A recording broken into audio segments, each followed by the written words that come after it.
The history of the laugh track.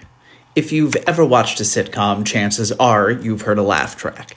Canned laughter edited in after jokes to sort of guide the audience. Where does that come from? Let's take a look.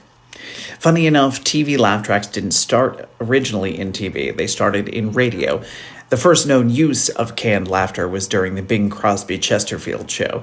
It was one of the first radio shows to be pre-recorded. Most were live at that time.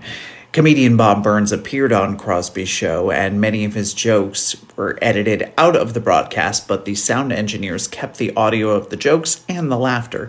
A few weeks later, when some of Crosby's jokes fell a little flat in the show, editors took the laughs from Bob Burns and put them under Crosby's jokes.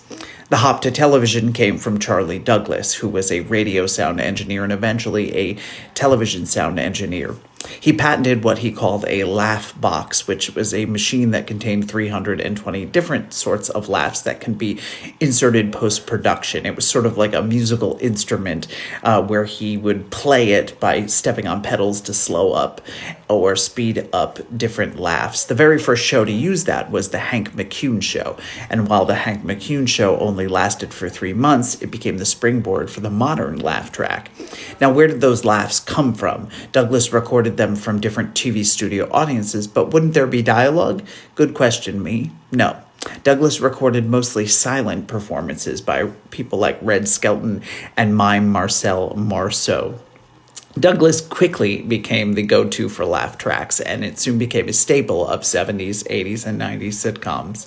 The laugh box was sometimes controversial, and many comedians loathed the use of it on their shows. Ever wonder why Ted Danson says filmed in front of a live studio audience before every episode of Cheers?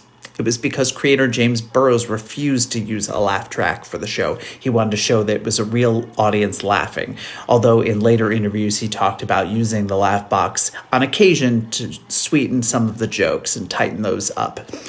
By 1980, Douglas had retired and passed the business off to his son.